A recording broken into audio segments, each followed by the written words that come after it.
Hello and welcome back. So in today's video, we are going to continue building our backend here. And already in our backend, we have started creating things like models and the schemas for our database. So in this case, let me indicate right here. So we have already created models right here. So I think this one we can make it a bit big. So I'm going to erase this. Let me now create here like models. So we have looked at models right here from our backend here. Actually, I can come here and also add, we have done even the setup. So setup here, setup. And now what we are going to look at right now is error. So error handling, and we are going to create a middleware that we are going to have a custom error handler. So what we are going to do is that inside here in our backend, we are going to create a folder, and this folder we are going to call it middleware, like that. And this is where we are going to have like functions that we need to run after when we are doing any request. So I'm going to have this middleware here, and I'm going to create an error dot I think I can call it error handler, or let me just call it error dot middleware. So we are going to have error and then middleware and .js right here. So we are going to create our own custom error handler here, because if you notice when you are using Express and you encounter any error in your backend, the Express is just respond with a HTML file. That is kind of error, and we don't want that. So let's create the error, custom error here, handler. So I'm going to import .env right here, and we are going to import from .env package. Another thing that we are going to do right here is that we are going to have to use .env .config and after that, now inside here I can create the first error. The first error here, we are going to have not found error, and this is will occur when maybe you are doing a request to unknown route. So let's say, for example, you are maybe making a request to /API/ version 1 /users, and maybe you mistype, or you type misspelled users, and then you make a request. It should handle this error here, should handle such case of errors. So here I'm going to have a middleware here. So I'm going to create it as a function, and now this one, because it's a middleware, we are going to have a request, we are going to have a response, and we are going to have a next, because we need to go to call next to go to the other stage. So here I'm going to create an error. So I'm going to have a const error, and this one will be equal to now the error the new instance of error here, and we can specify what we want to show inside there. So I'm going to use backtick, and I'm going to say not found right here. And then another thing is that we can specify that route that you have done request to. So here I'm going to have request and then original URL, like that.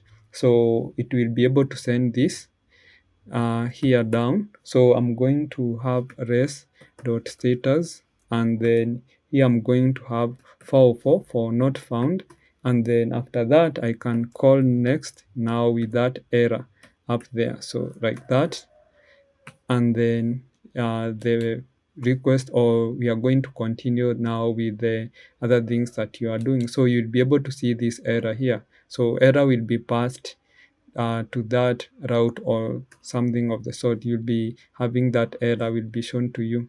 So now after that, now here let's also continue with another error that I want to handle, and this we are going to have an error here. So here we are going to have an error handler here. So let me show you.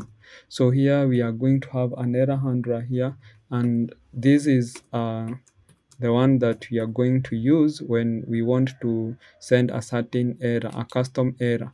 So to do that, in here you need to add error first of all, and then have request, have response, and then next. So this middleware here, Express knows that when you specify the error here, this is a custom error handler. So it will treat that as a custom error handler, and now we can handle different error and also custom errors. So here I'm going to have first of all the status code. So let me have the status code here for the error. So I'm going to add here if rest.status is or rest.status code. So let me type it like that, is equal to 2000, because you can have sometimes error and then they have a the error has a status code of 200. Then you need to make sure that the error status code is 500, or if it is not, then you give it the rest.status dot status code, like that. You assign it to the status code if it is not 200, because 200 is not an error code. So after that, now I'm going to also specify the message. So the message that you are going to send, and this message will be from error dot message here. So after that, now we need now to check for certain errors. So we are going to use if here. So let's say, for example, if the error dot name is equals to, so this one will be for the database, specifically MongoDB has this type of error, so called cast error, and it's a common error that we want to be checking.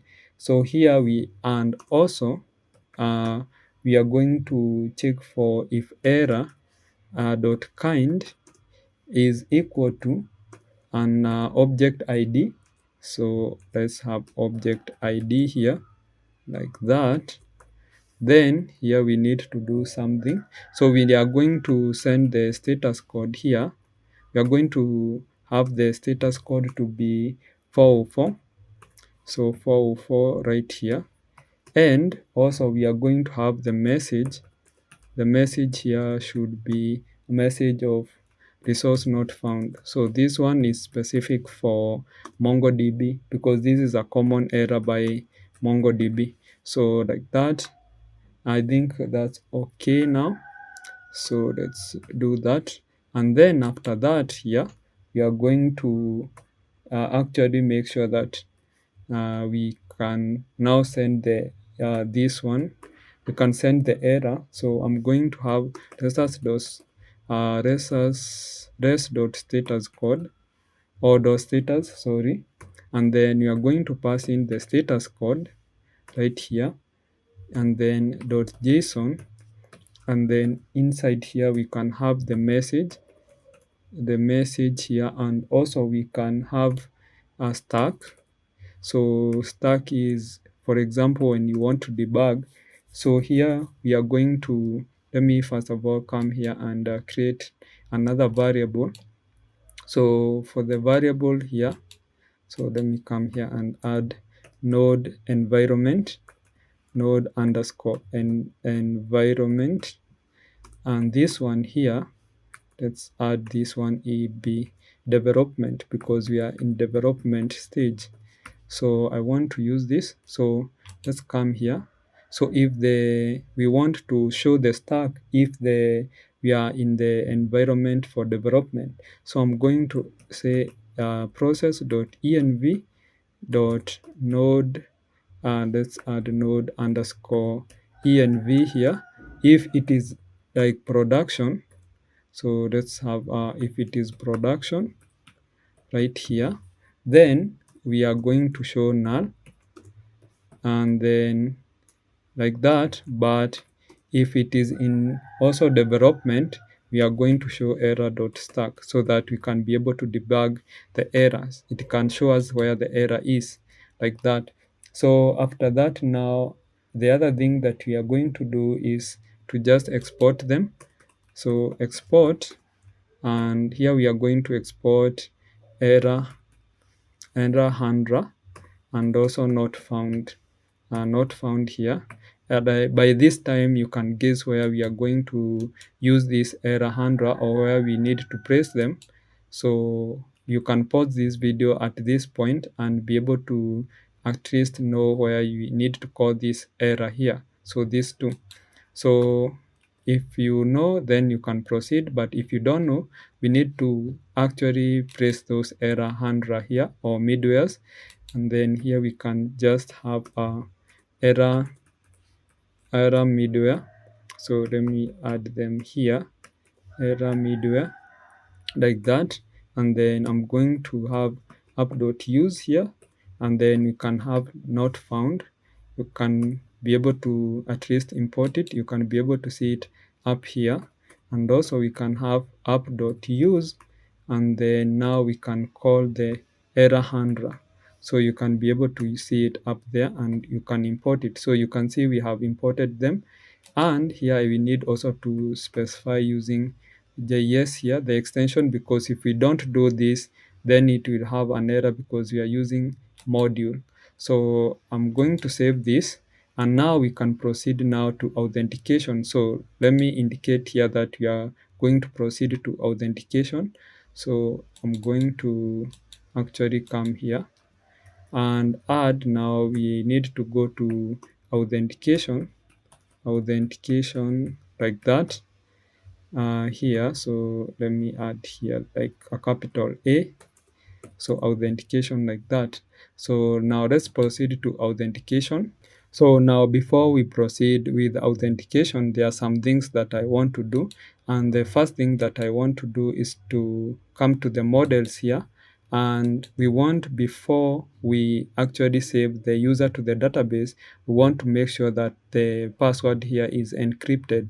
And also we want, when we are logging in, we need to compare the password from the user and the password that we have in our database to make sure that those two are just same, or are just the same, so that we can proceed with the authentication. So I'm going to come up here and let me format first of all my code, and then here we need to add some things so that to make sure that we actually encrypt our data, and we are going to use a package that is called bcrypt. So I'm going to come here and let me actually clear everything here.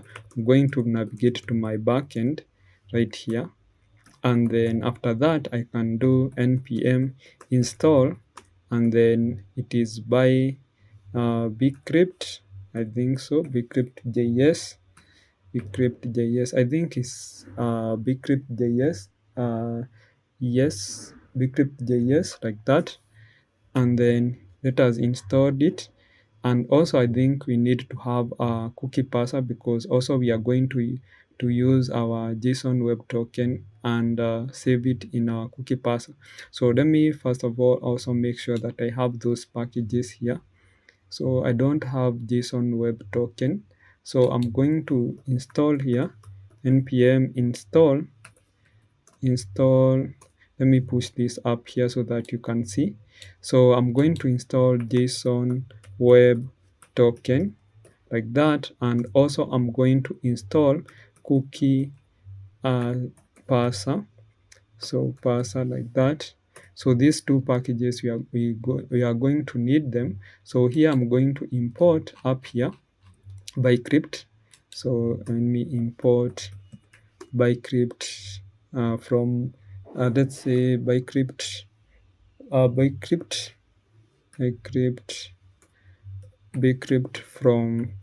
bcrypt.js, like that.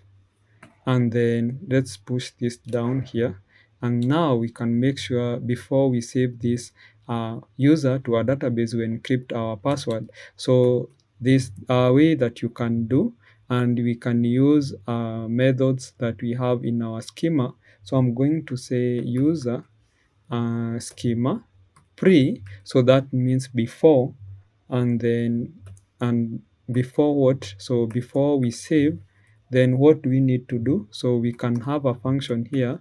So we can have a sync function here. So function like that.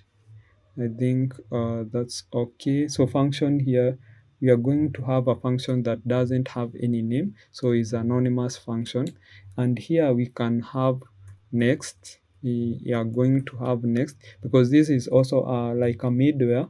So inside here, we need to make sure that we have encrypted our password. So I'm going to use if. So if here this, so this means that this user is modified or is not modified, because you can see here we have used exclamation, so it's not modified. Like that is if it is not modified, which field is password, like that, then that means that we need to make sure that we need to call the like next here, that is like that. And here down, that means if this is not modified, then we need to call next. But here down we need, if not, then we are going to create assault, and the assault here is for encrypting. So I'm going to add here a wait, and here we can call the bcrypt, and a bcrypt has a function that called generate salt, and you can specify the number of rounds that you want to encrypt. So here also I can now say this dot password like that, and then this one will be equal to await, and then bcrypt here has a another function called hash, and here we can use we can specify the password, so this dot password, and after that we can have the salt, so the salt here like that. So that's like that. So I'm going to save this, so let me format that. And then also here we need also to compare, when now we are logging in, we need to compare the password from the user, and also we need to have the password from the database so that we can compare them. So here I'm going to use another function. So we are going to have user schema, and then we are going to create a method here. So you can create method for your user, or your model, that is. You can call methods, and then you can create a function. So in my case here, I'm going to call it match password, like that. And here we can have a function. So I'm going to start with async, and then here we are going, this one will be just an anonymous function here, and this anonymous function here, we are going to accept entered password from the user. So entered password like that. And inside here, we can now be able to make sure that the password is the same. So what we are going to do here is that we are going to return, so we are going to return either false or true, and this is by making sure that we call the bcrypt, and the bcrypt here has another function that is called compare, and this one we can now give it the entered password, like that.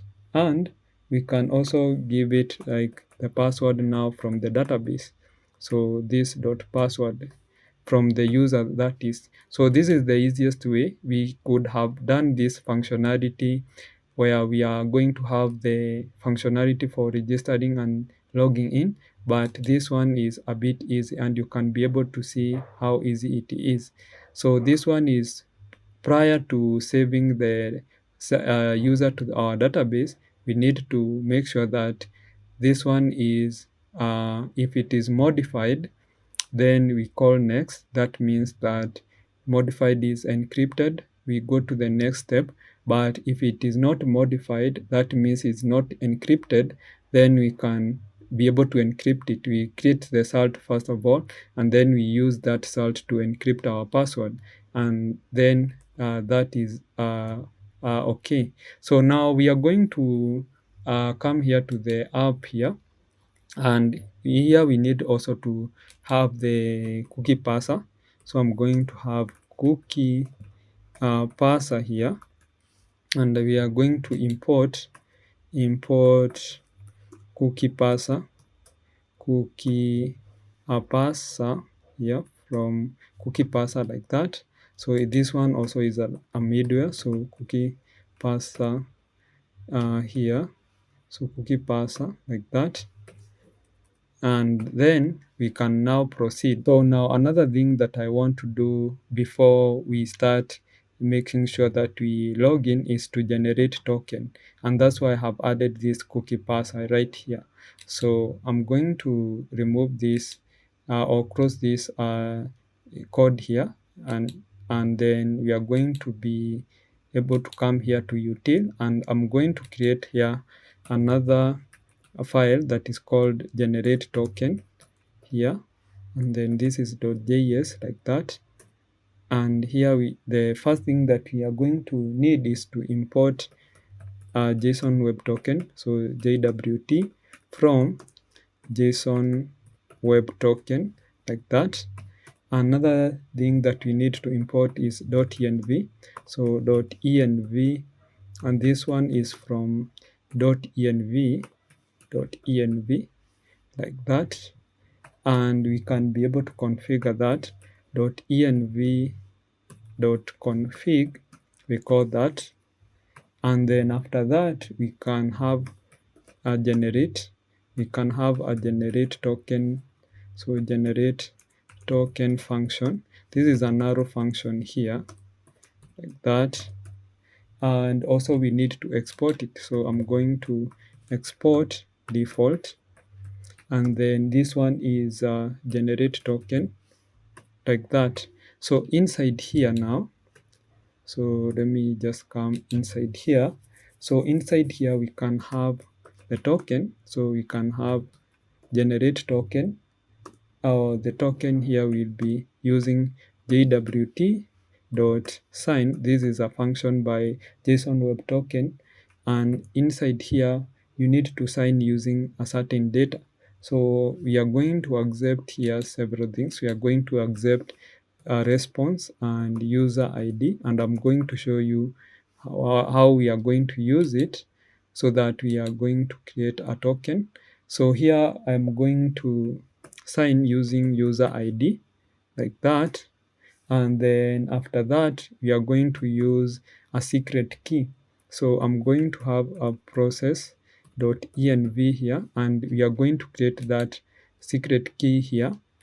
So this secret key, we are going to call it jwt underscore sec, and here we can add anything. So for example, we can add beauty breeze and at 2024 like that, but it is not a must that you add them, you add this or use this key. You can use anything that you want. So here we are going to have jwt underscore sec like that, and then you need to specify the time that you want your token to expire. So I'm going to have that, and we can have expires in, and in my case here I want it to expire in 10 days or 30 days. So I think I can add it like 10 days like that, and then now we have our token. So we need to now make sure that this token we actually use it in our or store it in our cookie. So I'm going to use res that we passed here. You can see we passed res here. This one we accepted response here, and I'm going to show how to use it. So this we are going to have res.cookie, because response here has a cookie variable. So we are going to call that cookie JSON web token, and after that we can press the token here like that, and after that we can have now several things. For example, we need to have if it hits HTTP only, like that. We need to specify to make sure that it's true, because we need to make it secure. And then here we can have secure, and this one we can have the process. So we need to make sure that it is secure here. So let's use .env, and then dot node env here if it is not in development. So if it is not development, then we need to secure that. So here we can have it if we are not in a development. If we are not in a development here, or we are not in a development environment, then we need to make sure that it's secure, because if you check right here, you are checking if it is not in development, that is, it is in production. That means it is in production, then we are going to have it here, we are going to have true. So for this case, in my case here, this will be true because I'm in development. But when we deploy and we change this variable here, this variable from deployment to production, that means that it will take for this one here will be able to be false. So, and then this will apply to be true. So I think it's making sense. Okay, so now we have secure here. We have now another thing that you can set for the cookie is same site here, and for the same site here we can add to be strict, like that. And we are going to have max age. So max age here. So for the max age here, it is a little bit confusing. So we are going to have 30. So 30 for the month. Then for the hours, 24, you multiply by 24. And then we are going to have 60 for the minutes, and then 60 for the second. And then we multiply by 1000 here, like that. That's how we are going to create it. So you can see how you can create or store now JSON Web Token in your cookie. So now I think that's okay. Now we can generate token. So this one will be a very long video, and I don't want that to be a very long video. In the next video now, we are going to start creating a functionality for registering in our system and also logging in, and that's where also we are going to test using Postman, so that we can see how we are going to generate token and store that token in our cookies. So that is it. I don't want this video to be longer than this. Don't forget to subscribe to this YouTube channel, also like this video, and also turn on the notification bell so that you'll be notified the next time I upload a video.